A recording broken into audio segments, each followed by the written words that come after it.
The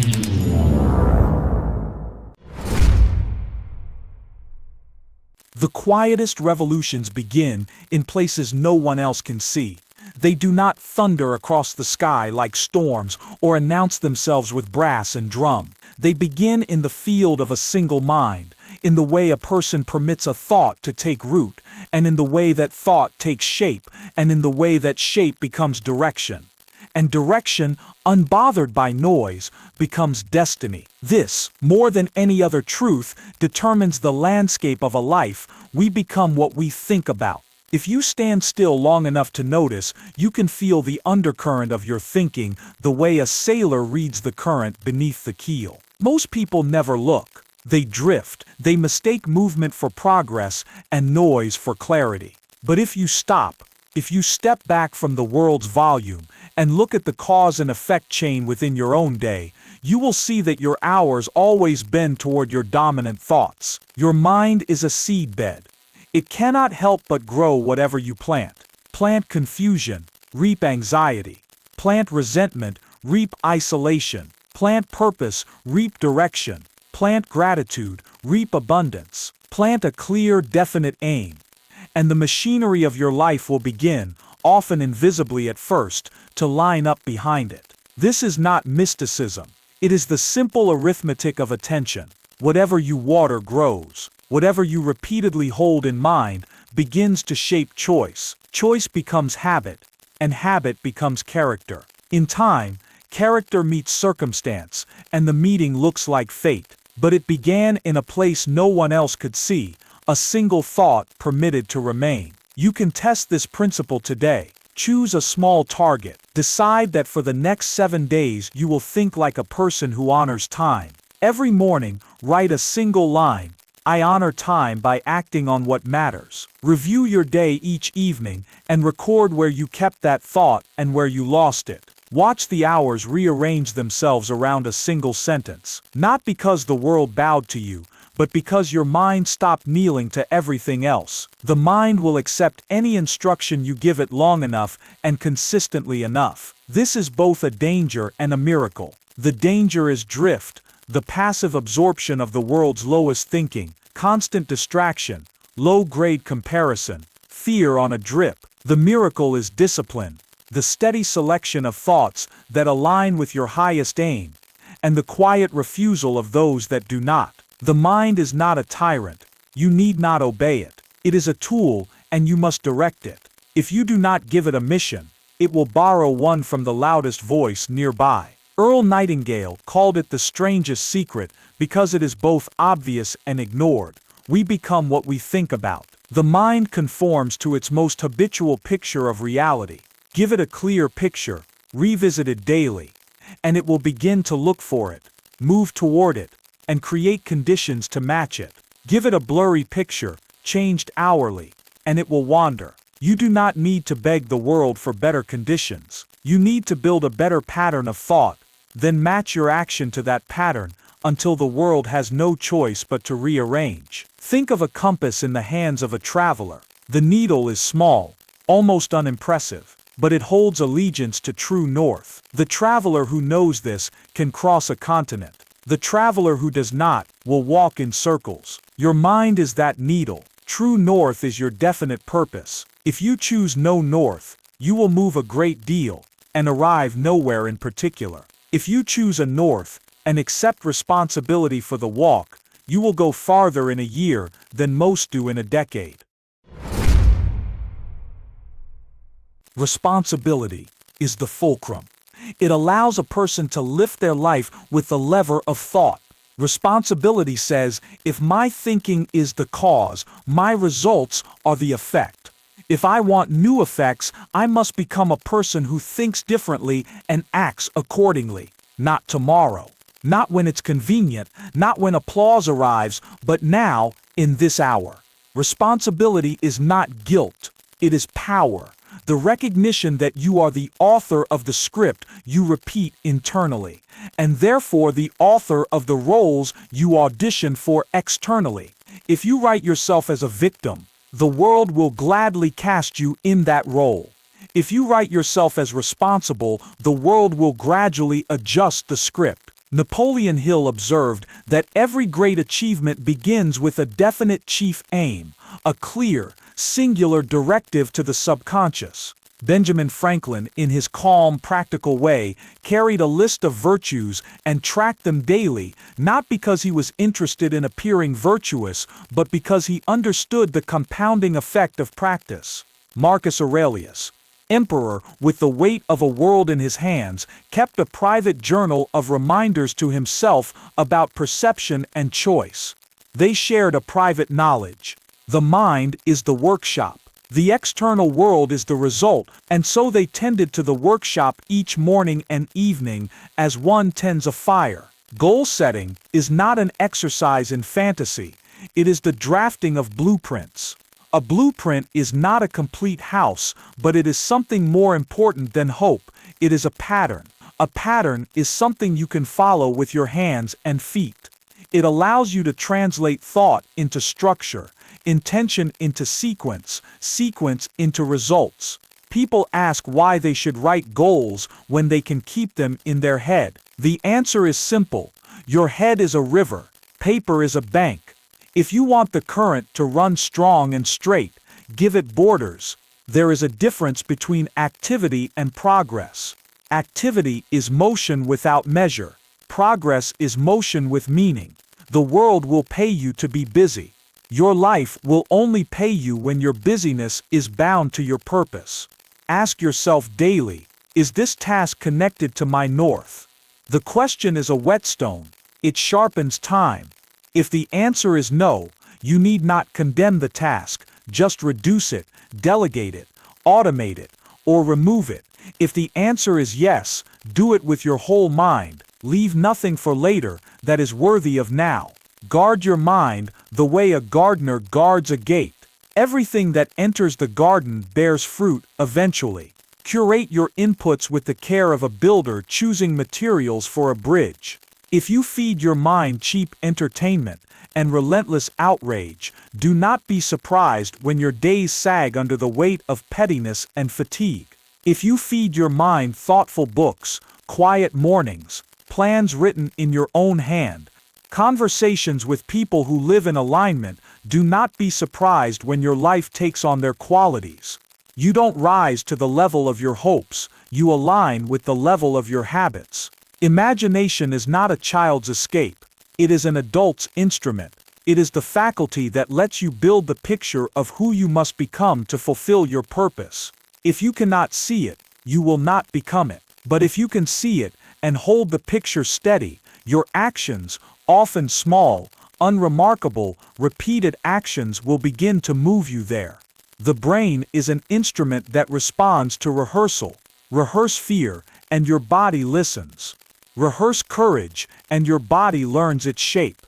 Rehearse the future you intend, by acting now as such a person behaves on time, attentive, diligent, calm, generous, firm with your commitments, and gentle with people. Self-image is the center of gravity of your performance. You will never consistently perform in a way that contradicts who you believe you are. Therefore, if you want to raise performance, raise identity first. Identity is not personality. It is a standard. Decide that you are a person who keeps promises, especially the quiet ones you make to yourself at dawn. Decide that you are a person who learns daily, who protects attention, who finishes what you start, then prove it with action, not speech. Let the evidence be your coach. Each kept promise is a brick in the cathedral of your self-respect. There is a calm, steady way to move through the world when you are committed to a purpose larger than your mood. Moods shift like weather.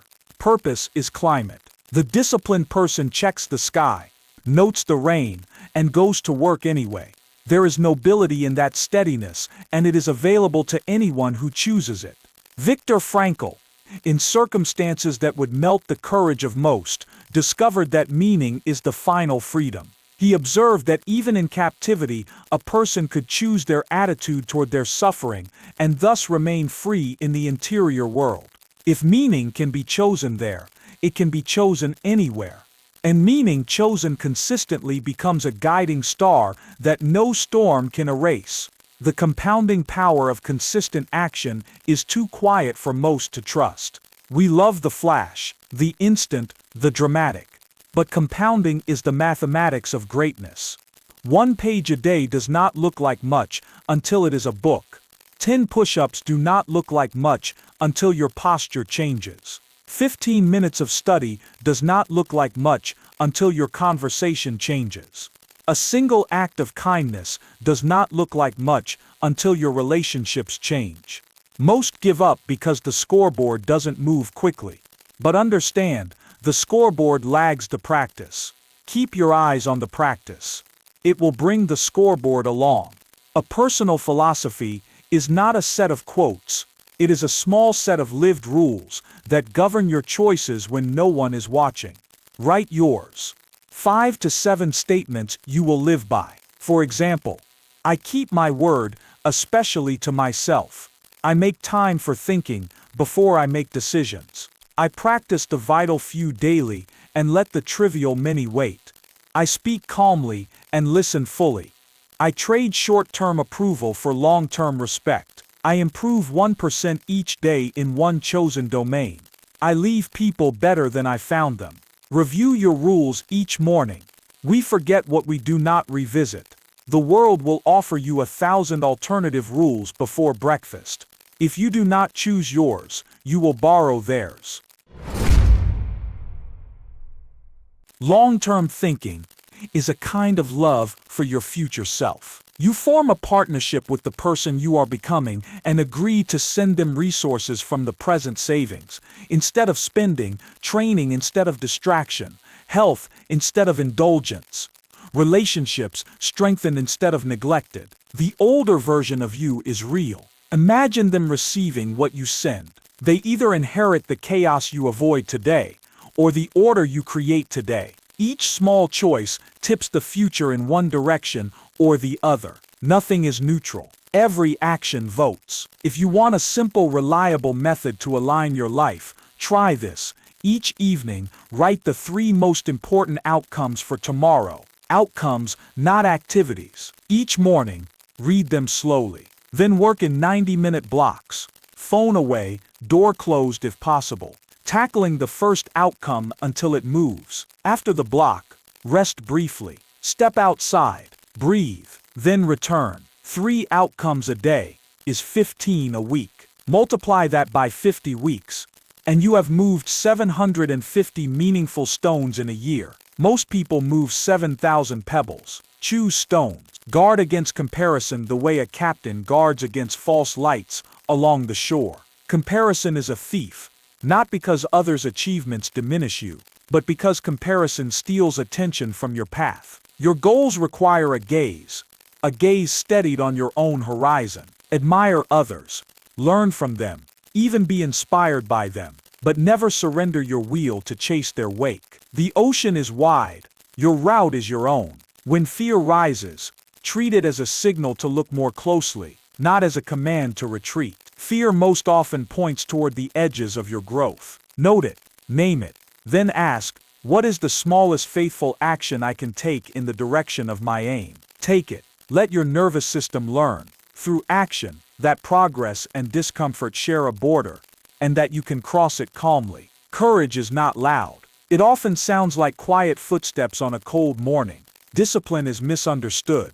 People imagine it as harshness, as force against self. In reality, discipline is kindness to the future, expressed in consistent behavior. It is reducing the friction between you and your standards. It is setting out clothes the night before, writing the plan, preparing the tools, having a default. The disciplined person is not at war with themselves. They have simply designed their environment so that the right thing is the easy thing. Remove the candy from the desk, put the book on it. Log out of distraction, log into deep work. Set the coffee to brew at 5. Set your alarm at the same hour. Let your morning meet you halfway. If you wish to change your life, change your morning. The early hours are the treasury of the mind. In that quiet, thoughts ring true. Write your aims there. Build your schedule there. Read something serious there. Give your brain a clean first meal before you feed it. The headlines. Invent your day before the world spends it for you. 10 years from now, the person who owns their mornings owns their life. The world will not always cheer for your clarity. Drift is contagious, but so is direction. When you stand for something, you remind people of their own choices, and not everyone likes reminders. That is fine. You are not responsible for their discomfort. You are responsible for your example. The most persuasive speech you will ever give is the life you live in plain view. Walk steadily. Someone is watching who needs permission to walk too. Remember the difference between being interested and being committed. Interest is seasonal. Commitment is a climate. Interest asks, what do I feel like doing? Commitment asks, what must be done? Interest shows up when it's convenient. Commitment shows up until it is complete. Build your life around commitments so clear, you need not consult your mood. You will find that confidence grows not from hype, but from evidence. The evidence that you do what you say, repeatedly, especially when it's difficult. There is a paradox at the heart of this. The more you align thought and action with a definite purpose, the calmer you become. Activity does not disappear. It becomes ordered. The noise does not vanish. It becomes background. Your mind, once scattered, learns to gather itself. You notice the impulse to scroll, and you smile instead. You notice the invitation to gossip, and you decline. You notice the habit of delay, and you begin.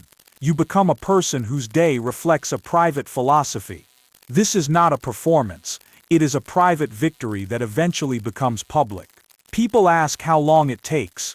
As long as it takes for a seed to become a tree, that is to say, longer than you wish, shorter than you fear, exactly as long as the process requires. Time will pass anyway. The only question is what you will have planted. If you are consistent, if you choose the same thoughts and match them with the same actions over and over, the day will arrive when others call you lucky. Smile when they do. They are seeing the harvest. You remember the planting. The greatest surprise is that purpose simplifies life. Choices, once tangled, become clear. Does this move me toward my aim or away from it? People, once confusing, become clear. Do they encourage my best or indulge my worst? Opportunities, once overwhelming, become clear. Does this align with my philosophy or distract from it? Simplicity is not smallness. It is alignment. When your yes is concentrated, your no becomes gentle and firm. You conserve energy for what matters. You begin to experience a kind of quiet joy that arises not from ease but from integrity. Write your definite purpose in a single paragraph.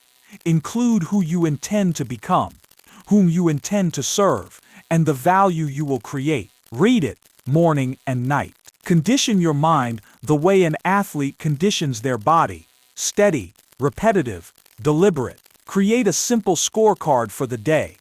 The 1 to 3 outcomes that move the mission. Do them before you do anything else.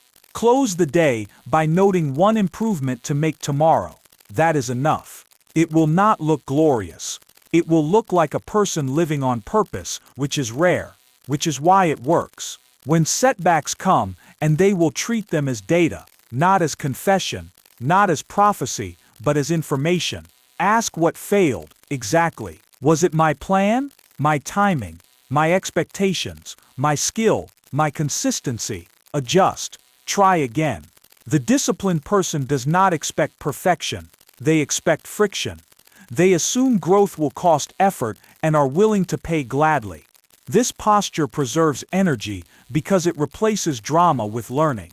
Most of the world burns fuel on self-reproach. You can save yours for building. Your environment is a co-author in your story. Arrange it to favor your best decisions. Create a work zone where your tools are visible and your temptations are not. Keep your books open to the page you want to read next. Prepare your gym bag the night before. Tell the people you love what you are building. and how they can help you protect the time to build it. Post your purpose statement where you can see it at eye level. Make it easier to do the right thing than the wrong thing. You are not proving your willpower, you are designing your future. There is dignity in small, excellent work. The world often misses it because it does not trend, but the mind knows. The spirit knows.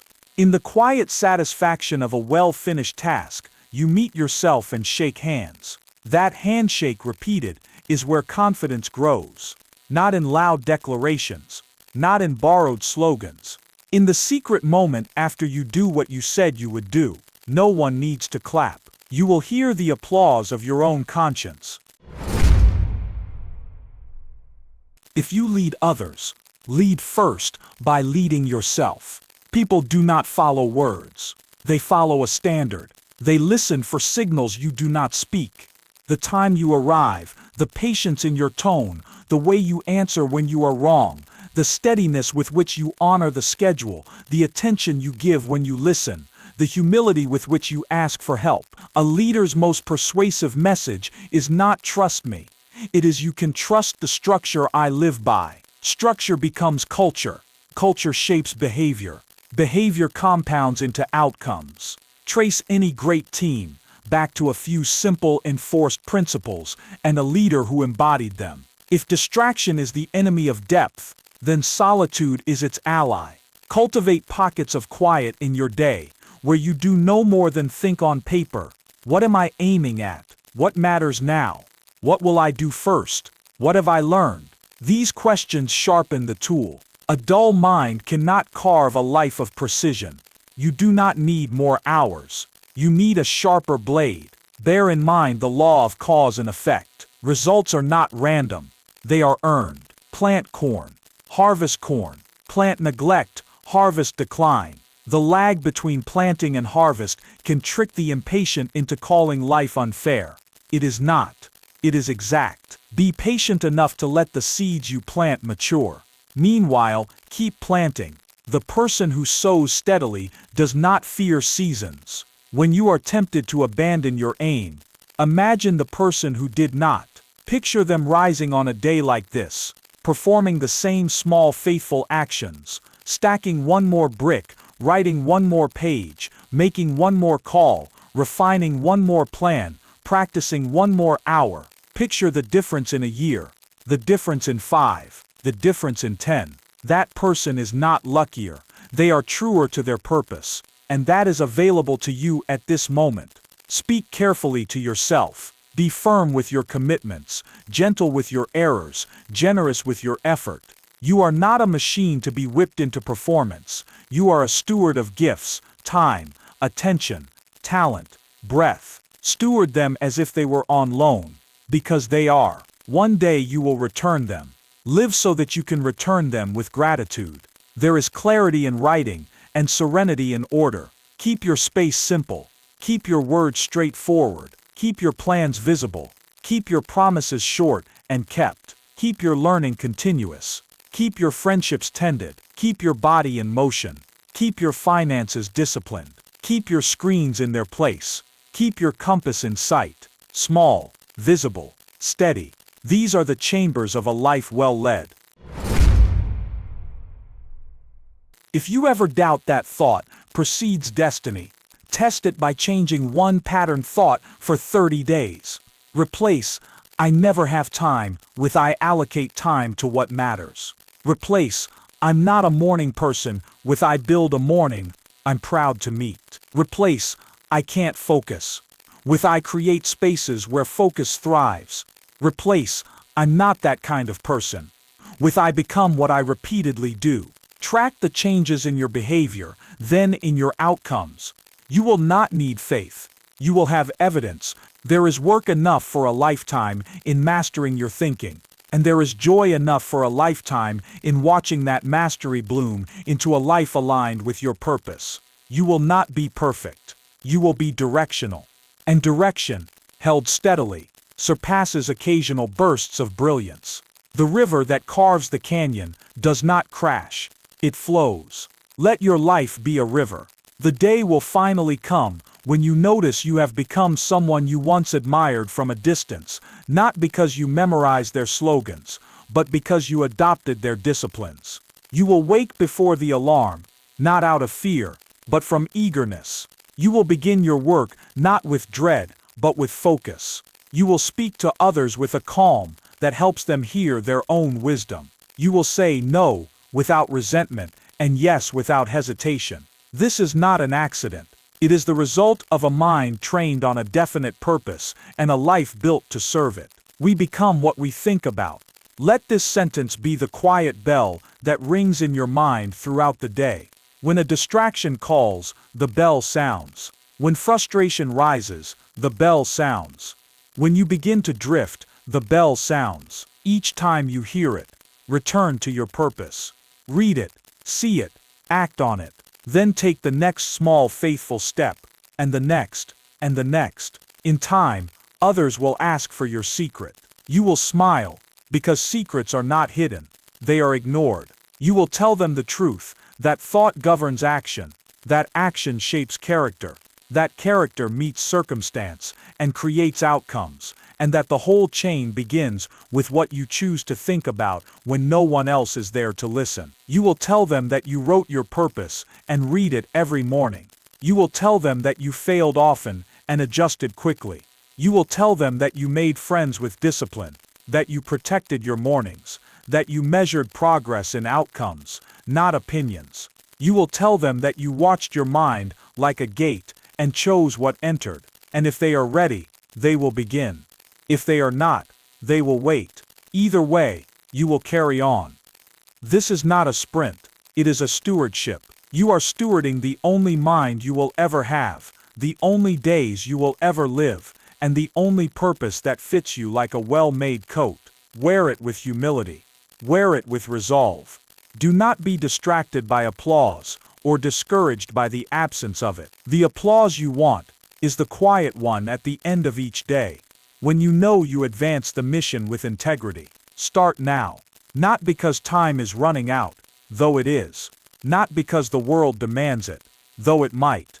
Start now, because your mind is listening for instructions. Give it clear ones. Give it ones that align with who you intend to be. Then reinforce them with action so simple and consistent that doubt loses interest. Results will follow on their own schedule. Respect that schedule. Tend to the causes. Let the effects arrive when they will. You will know you are on the path when your life begins to feel both simpler and more exacting. Simpler, because your yes is clear. More exacting, because you hold yourself to it. This is the serene strength you have admired in others. The unhurried focus of a person who has nothing to prove and much to build. The strength is not in the volume of their voice, but in the alignment of their choices. At the end, when you look back, you will not remember every line you wrote or every task you completed. You will remember a feeling, the quiet satisfaction of a mind that honored its purpose and a day that matched its intention. That is enough. That is more than enough. That is the life that begins with a single thought, chosen on purpose and protected with care. We become what we think about. Think on purpose, live on purpose, and let the quiet revolution begin within you today.